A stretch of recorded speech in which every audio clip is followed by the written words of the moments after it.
అండి. ఇద్దరు మనుషుల కంటే మనం ఇంకా తక్కువైనా చేసుకోవచ్చు.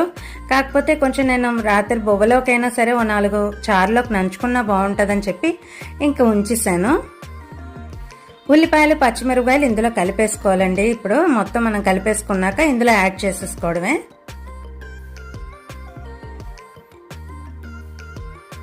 కారం ఎక్కువ తక్కువ చూసి మనం కలుపుకోవచ్చండి.